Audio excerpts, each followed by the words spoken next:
ಧನುರ್ಮಾಸ ಈಗಾಗಲೇ ಆರಂಭವಾಗಿದೆ. ಡಿಸೆಂಬರ್ 16ನೆಯ ತಾರೀಕು ಆರಂಭವಾದ ಈ ಮಾಸವು ಜನವರಿ 14ನೆಯ ತಾರೀಕಿನವರೆಗೆ ಇರುತ್ತೆ. ಈ ಮಾಸದಲ್ಲಿ ಸರ್ವ ದಾರಿದ್ರ್ಯ ಕಳೆದು ವಿಷ್ಣು ಲಕ್ಷ್ಮಿಯ ಅಖಂಡ ಕೃಪೆಯನ್ನು ಹೊಂದಲು ಯಾವೆಲ್ಲ ಕೆಲಸಗಳನ್ನ ಮಾಡಬೇಕು, ಈ ಮಾಸದಲ್ಲಿ ಮಾಡಬಾರದ ತಪ್ಪುಗಳು ಯಾವುವು, ಶ್ರೀಕೃಷ್ಣನ ಅನುಗ್ರಹದಿಂದ ಸರ್ವ ದುಃಖಗಳಿಂದ ಮುಕ್ತರಾಗಲು ಬ್ರಾಹ್ಮಿ ಮುಹೂರ್ತದಲ್ಲಿ ಎದ್ದು ಯಾವ ಊರಿನ ಹೆಸರನ್ನ ಸ್ಮರಿಸಬೇಕು ಅಂತ ಇವತ್ತಿನ ಈ ವಿಡಿಯೋದಲ್ಲಿ ಸಂಪೂರ್ಣವಾಗಿ ತಿಳಿಸಿಕೊಡ್ತೀವಿ. ಬನ್ನಿ. ಸೂರ್ಯನು ಧನು ರಾಶಿಯನ್ನು ಪ್ರವೇಶಿಸುವ ದಿನದಿಂದ ಆರಂಭಿಸಿ ಮಕರ ರಾಶಿಯವರಿಗೆ ಬರುವ ಒಂದು ತಿಂಗಳ ಕಾಲವೇ ಧನುರ್ಮಾಸ. ಈ ಮಾಸಕ್ಕೆ ಧನುರ್ಮಾಸ, ಚಾಪಮಾಸ, ಕೋದಂಡ ಮಾಸ, ಕಾರ್ಮುಕ ಮಾಸ ಎಂದು ಹೆಸರಿದೆ. ಸೂರ್ಯ ಧನು ರಾಶಿಗೆ ಪ್ರವೇಶಿಸುವ ಕಾಲವನ್ನು ಧನುರ್ ಸಂಕ್ರಮಣ ಎನ್ನುತ್ತಾರೆ. ಈ ಮಾಸದಲ್ಲಿ ಶ್ರೀ ವಿಷ್ಣು ಪೂಜೆಯ ಜೊತೆಗೆ ಲಕ್ಷ್ಮಿಯನ್ನ ದ್ವಾದಶ ನಾಮದೊಂದಿಗೆ ಪ್ರಾರ್ಥಿಸಿದರೆ ಅತಿಶಯ ಸಂಪತ್ತು ಒಲಿಯುತ್ತೆ. ಒಮ್ಮೆ ಇಂದ್ರದೇವರು ರಾಜ್ಯಭ್ರಷ್ಟರಾದಾಗ ಶಚೀದೇವಿಯು ಉಗ್ಗಿಯ ನೈವೇದ್ಯವನ್ನ ಮಾಡಿ ಮಹಾಲಕ್ಷ್ಮಿ ದೇವಿಯನ್ನ ದ್ವಾದಶ ನಾಮಗಳಿಂದ ಸ್ತುತಿಸುತ್ತಾಳೆ. ಅದರ ಫಲವಾಗಿ ಇಂದ್ರದೇವರಿಗೆ ಪುನಃ ರಾಜ್ಯವು ದೊರೆಯುತ್ತದೆ. ದೇವತೆಗಳಿಗೆ ದಕ್ಷಿಣಾಯವು ರಾತ್ರಿಯ ಕಾಲ, ಅದರಂತೆ ಉತ್ತರಾಯಣವು ಹಗಲಿನ ಸಮಯ.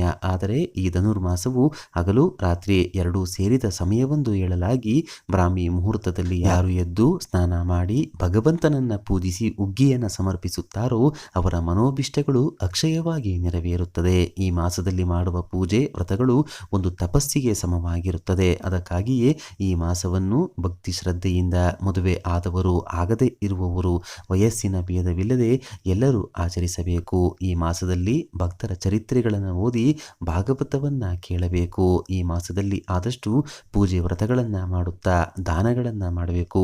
ರಾತ್ರಿ ಸಮಯದಲ್ಲಿ ಅಲ್ಪ ಆಹಾರ ಸೇವಿಸಿ, ಇದರಿಂದ ಬೆಳಿಗ್ಗೆ ಬೇಗನೆ ಎದ್ದೇಳಬಹುದು. ಈ ಮಾಸದಲ್ಲಿ ವಿಷ್ಣು ದೇವರಿಗೆ ಗೋದಾದೇವಿಯನ್ನು ನೆನೆದು ತುಳಸಿ ಮಾಲೆಯನ್ನು ಮರೆಯದೆ ಅರ್ಪಿಸಬೇಕು. ಇದರಿಂದ ವಿಷ್ಣು ಭಗವಂತನಿಗೆ ನೀವು ಪ್ರಿಯರಾಗಿ ನಿಮ್ಮ ಕೋರಿಕೆಗಳೆಲ್ಲ ನೆರವೇರುತ್ತೆ. ಸಾಕ್ಷಾತ್ ಗೋದಾದೇವಿಯಿಂದ ಆರಂಭವಾದ ಈ ಧನುರ್ಮಾಸದಲ್ಲಿ ವಿಷ್ಣು ದೇವರಿಗೆ ಅತ್ಯಂತ ಪ್ರಿಯವಾದ ಗೋದಾದೇವಿಯನ್ನು ಸ್ಮರಿಸದೆ ವಿಷ್ಣು ಪೂಜೆಯನ್ನ ಮಾಡಬಾರದು. ತಮಿಳು ಭಾಷೆಯಲ್ಲಿ 30 ಪದ್ಯಗಳನ್ನು ಗೋದಾದೇವಿಯು ಆಡುತ್ತಾ ವಿಷ್ಣು ದೇವರನ್ನ ಮೆಚ್ಚಿಸಿದ್ದರು. ಈ ಧನುರ್ಮಾಸದಲ್ಲಿ ತಿರುಪಾವೆ ಕಥೆಯನ್ನ ಯೂಟ್ಯೂಬ್ನಲ್ಲಿ ಹಾಕಿಕೊಂಡು ಕೇಳಿ. ಸಾಕಷ್ಟು ಚಾನಲ್ಗಳಲ್ಲಿ ಗೋದಾದೇವಿ ಆಂಡಾಳ್ ಚರಿತ್ರೆಯನ್ನ ಬಹಳ ಸೊಗಸಾಗಿ ತಿಳಿಸಿಕೊಟ್ಟಿದ್ದಾರೆ. ಈ ಕಥೆಯನ್ನ ಕೇಳುವುದರಿಂದ ಶ್ರೀಮನ್ನಾರಾಯಣನ ವಿಶೇಷ ಅನುಗ್ರಹ ಖಚಿತವಾಗಿ ಪ್ರಾಪ್ತಿಯಾಗುತ್ತೆ. ಪುಣ್ಯ ಫಲದಿಂದ ದಾರಿದ್ರ್ಯಗಳು ದೂರವಾಗಿ ಅದೃಷ್ಟ ಕೂಡ ಸಿಗುತ್ತೆ. ತಿರುಪಾವೆಯಲ್ಲಿರುವ ಒಂದೊಂದು ಸಾಲಿಗೂ ಅದ್ಭುತವಾದಂತಹ ಶಕ್ತಿ ಇದೆ.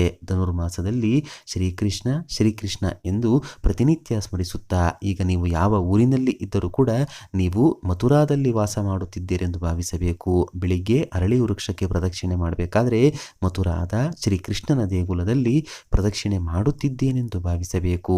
ಭಾಗವತವನ್ನ ಕೇಳುತ್ತಾ ಗೋದಾದೇವಿಯ ಕಥೆಯನ್ನ ಕೇಳುತ್ತಾ ಗೋದಾದೇವಿಗೆ ಅತ್ಯಂತ ಪ್ರಿಯವಾದ ವಿಷ್ಣುದೇವರ ಅವತಾರವಾದ ಶ್ರೀ ರಂಗನಾಥನ ದರ್ಶನವನ್ನ ಈ ಮಾಸದಲ್ಲಿ ಒಂದು ಬಾರಿಯಾದರೂ ಮಾಡಿ ಬನ್ನಿ. ಈ ಒಂದು ಧನುರ್ಮಾಸದಲ್ಲಿ ಸೂರ್ಯ ಉದಯಿಸುವ ಮುನ್ನವೇ ಎದ್ದು ಸ್ನಾನ ಮಾಡಿ ಮನೆಗೆ ಸಮೀಪದಲ್ಲಿ ಇರುವಂತಹ ಆಲಯಗಳಿಗೆ ತೆರಳಿ ವಿಷ್ಣು ಶಿವ ಇಬ್ಬರ ದರ್ಶನವನ್ನ ಮಾಡಿ ಅರಳಿ ವೃಕ್ಷ ನಾಗರ ಕಲ್ಲುಗಳಿಗೆ ಪ್ರದಕ್ಷಿಣೆಯನ್ನ ಮಾಡುತ್ತಾ ದೀಪಾರಾಧನೆ ಮಾಡಿ ಅಲ್ಲಿ ಬರುವಂತಹ ಮುತ್ತೈದೆಯರಿಗೆ ಅರಿಶಿಣ ಕುಂಕುಮವನ್ನ ನೀಡಿ, ಮನೆಯಲ್ಲಿ ಮಕ್ಕಳಿದ್ದರೆ ಮಕ್ಕಳನ್ನ ಕೂಡ ಈ ಪೂಜೆಗೆ ಕರೆದುಕೊಂಡು ಹೋಗಿ. ನಿಮಗೆ ಸಾಧ್ಯವಾಗುತ್ತೆ ಅಂದರೆ 3 ದಿನ, 5 ದಿನ, 9 ದಿನ, 11 ದಿನ ಅಥವಾ 21 ದಿನ, ಅಷ್ಟೂ ಕೂಡ ಸಾಧ್ಯವಾಗೋದಿಲ್ಲ ಅಂದರೆ ಧನುರ್ಮಾಸದ ಕೊನೆಯ ಒಂದು ದಿನವಾದರೂ ಕೂಡ ನೀವು ಈ ಒಂದು ವ್ರತವನ್ನ ಈ ಒಂದು ಪೂಜೆಯನ್ನ ಮಾಡಿದ್ದೆ ಆದಲ್ಲಿ ವಿಶೇಷ ಫಲಗಳು ಪ್ರಾಪ್ತಿಯಾಗುತ್ತೆ. ಈ ಧನುರ್ಮಾಸದಲ್ಲಿ ದೇವರಿಗೆ ಮುದ್ಗಾನ್ನವನ್ನು ನೈವೇದ್ಯವಾಗಿ ಇಟ್ಟು ಪ್ರಸಾದವಾಗಿ ಸ್ವೀಕರಿಸಬೇಕು. ಮುದ್ಗಾನ್ನ ಎಂದರೆ ಉಗ್ಗಿ, ಅಕ್ಕಿಯ 2ರಷ್ಟು ಪ್ರಮಾಣ ಹೆಸರುಬೇಳೆ, ಒಣಶುಂಠಿ, ಮೆಣಸು, ಜೀರಿಗೆ, ಪತ್ರೆ, ದಾಲ್ಚಿನ್ನಿ, ಜಾಜಿಕಾಯಿ, ಕೊಬ್ಬರಿ, ಲವಂಗ, ಉಪ್ಪು, ತುಪ್ಪ ಎಲ್ಲವನ್ನ ಕೂಡಿಸಿ ಬೇಯಿಸಿದ ಪದಾರ್ಥವೇ ಮುದ್ಗಾನ್ನ. ಧನುರ್ಮಾಸದಲ್ಲಿನ ಮುದ್ಗಾನ್ನ ನಿವೇದನೆಯು ಭಗವಂತನಿಗೆ ಅತ್ಯಂತ ಪ್ರೀತಿಪಾತ್ರವಾದದ್ದು. ಇದರಿಂದ ಶತ್ರುಗಳು ನಶಿಸಿ ಹೋಗುತ್ತಾರೆ, ದೀರ್ಘಾಯಸ್ಸು ಪ್ರಾಪ್ತಿಯಾಗುತ್ತೆ, ಧನಧಾನ್ಯ ಸಂಪತ್ತು ವೃದ್ಧಿಯಾಗುತ್ತೆ. ಮುದ್ಗಾನ್ನ ಮಾಡಲು ಸಾಧ್ಯವಾಗದಿದ್ದರೆ ಕನಿಷ್ಠ ಸಿಹಿ ಪೊಂಗಲ್ ಅಂದರೆ ಬೆಲ್ಲದ ಸಿಹಿ ಪೊಂಗಲನ್ನು ಕೂಡ ನೀವು ಮಾಡಿ ದೇವರಿಗೆ ನೈವೇದ್ಯವಾಗಿ ಅರ್ಪಿಸಬಹುದು. ಈ ಮಾಸದಲ್ಲಿ ಶ್ರೀಕೃಷ್ಣ ಅಥವಾ ನಾರಾಯಣನಿಗೆ ಹಾಲಿನಿಂದ ಅಭಿಷೇಕ ಮಾಡಿದರೆ ವರ್ಚಸ್ಸು ಪ್ರಾಪ್ತಿಯಾಗುತ್ತೆ, ಸ್ವರ್ಗದಂತಹ ಜೀವನ ಲಭಿಸುತ್ತೆ. ಯಾರಿಗೆ ಅನಾರೋಗ್ಯದ ಸಮಸ್ಯೆ ಇರುತ್ತದೋ ಅವರು ಬೆಳಿಗ್ಗೆ ಬೇಗನೆ ಎದ್ದು ಧನುರ್ಮಾಸ ಮಾಡಲು ಸಾಧ್ಯವಾಗದಿದ್ದವರು ಈ ಮಾಸದ ನಿತ್ಯವೂ ವಿಷ್ಣು ಸಹಸ್ರನಾಮ, ಲಕ್ಷ್ಮಿ ಅಷ್ಟೋತ್ತರ ಪಾರಾಯಣ ಮಾಡುತ್ತಾ ನಿತ್ಯವೂ ದೇವರಿಗೆ ಹಾಲನ್ನು ನೈವೇದ್ಯವಾಗಿ ಇಡಬಹುದು. ಇನ್ನು ಈ ಮಾಸದಲ್ಲಿ ಆದಷ್ಟು ಬ್ರಹ್ಮಚರ್ಯವನ್ನ ಪಾಲಿಸಿ, ಮಾಂಸಾಹಾರದಿಂದ ದೂರವಿರಿ. ತಮಿಳುನಾಡಿನ ಕಂಚಿಯಲ್ಲಿ ಸಾಮಾನ್ಯ ದಿನಗಳಲ್ಲಿ 3 ಅಭಿಷೇಕಗಳನ್ನು ನಡೆಸುತ್ತಿದ್ದರೆ ಈ ಮಾಸದಲ್ಲಿ ಮಾತ್ರ ವಿಶೇಷವಾಗಿ 4 ಸಮಯದಲ್ಲಿ ಅಮ್ಮನವರಿಗೆ ಅಭಿಷೇಕವನ್ನ ಮಾಡಲಾಗುತ್ತೆ. ಅಂದರೆ ಇಷ್ಟ ದೇವರಿಗೆ ಪೂಜೆ ಮಾಡಲು ಈ ಧನುರ್ಮಾಸ ಅತ್ಯಂತ ಶ್ರೇಷ್ಠ ಮಾಸ ಅಂತ ಹೇಳ್ಬಹುದು. ವಿಷ್ಣು ಲಕ್ಷ್ಮಿಯ ಜೊತೆಗೆ ನಿಮ್ಮ ಇಷ್ಟ ದೇವರ ಆರಾಧನೆಯನ್ನು ಕೂಡ ಮಾಡಬೇಕು. ಮದುವೆ ಭಾಗ್ಯ ಬೇಕು, ಕಂಕಣ ಭಾಗ್ಯ ಬೇಕು ಎನ್ನುವವರು ಈ ಮಾಸದಲ್ಲಿ ಕಾತ್ಯಾಯಿನಿ ಎಂಬ ವಿಶೇಷ ವ್ರತವಿದೆ. ಆ ವ್ರತವನ್ನ ಮಾಡಿದರೂ ಕೂಡ ಕಂಕಣ ಭಾಗ್ಯ ಕೂಡಿ ಬಂದು ಮದುವೆ ಆಗುತ್ತೆ. ಸಂತಾನ ಫಲ ಇಲ್ಲದವರು ಈ ಮಾಸದ ನಿಯಮಗಳನ್ನು ಅನುಸರಿಸಿ ವಿಷ್ಣು ಹಾಗೂ ಲಕ್ಷ್ಮೀ ದೇವಿಯ ಪೂಜೆ ಮಾಡಿದರೆ ಸಂತಾನ ಫಲ ಶೀಘ್ರವಾಗಿ ಲಭಿಸುತ್ತೆ. ಈ ಒಂದು ಧನುರ್ಮಾಸದಲ್ಲಿ ಭಗವಂತನಿಗೆ ಹತ್ತಿರವಾಗುವಂತಹ ಕೆಲಸಗಳನ್ನು ಮಾಡಿ. ಈ ಮಾಸದಲ್ಲಿ ಭೂಮಿ ಖರೀದಿ ಮಾಡುವುದು, ಭೂಮಿ ಮಾರಾಟವನ್ನ ಮಾಡುವುದು, ಗೃಹ ಪ್ರವೇಶ, ಒಂದು ಮನೆಯಿಂದ ಮತ್ತೊಂದು ಮನೆಗೆ ಹೋಗುವುದು ಮಾಡಬಾರದು. ಈ ಧನುರ್ಮಾಸದಲ್ಲಿ ಶುಭ ಕಾರ್ಯಗಳನ್ನು ಕೂಡ ಮಾಡಲಾಗುವುದಿಲ್ಲ.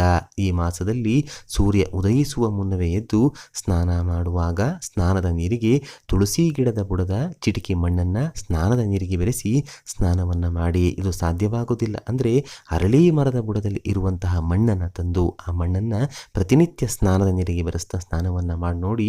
ನಿಮಗಿರುವಂತಹ ಅನಾರೋಗ್ಯದ ಸಮಸ್ಯೆಗಳು ದೂರವಾಗುತ್ತೆ, ಶತ್ರು ಬಾಧೆಗಳು ಕಳೆದು ಹೋಗುತ್ತೆ, ಮನಸ್ಸಿನಲ್ಲಿ ಒಂದು ಪಾಸಿಟಿವ್ ಶಕ್ತಿ ವೃದ್ಧಿಯಾಗುತ್ತೆ. ಮಾಡುವಂತಹ ಎಲ್ಲ ಕೆಲಸದಲ್ಲೂ ಜಯವನ್ನು ನೀವು ಕಾಣಬಹುದು. ಧನುರ್ಮಾಸದ ಬಗೆಗಿನ ಈ ಮಾಹಿತಿ ನಿಮಗೆ ಇಷ್ಟವಾದರೆ ತಪ್ಪದೆ ಜೈ ವಿಷ್ಣು ಜೈ ಶಿವ ಅಂತ ಬರೆದು ಈ ವಿಡಿಯೋನ ಪ್ರತಿಯೊಬ್ಬರಿಗೂ ಶೇರ್ ಮಾಡಿ. ಮುಂದಿನ ಬಾರಿ ಮತ್ತೊಂದು ವಿಶೇಷ ದೈವ ಮಾಹಿತಿಯೊಂದಿಗೆ ನಮ್ಮ ದೇಗುಲ ದರ್ಶನ ಕರ್ನಾಟಕ ಚಾನಲ್ ಮೂಲಕ ಭೇಟಿಯಾಗೋಣ. ಧನ್ಯವಾದ ಸ್ನೇಹಿತರೆ.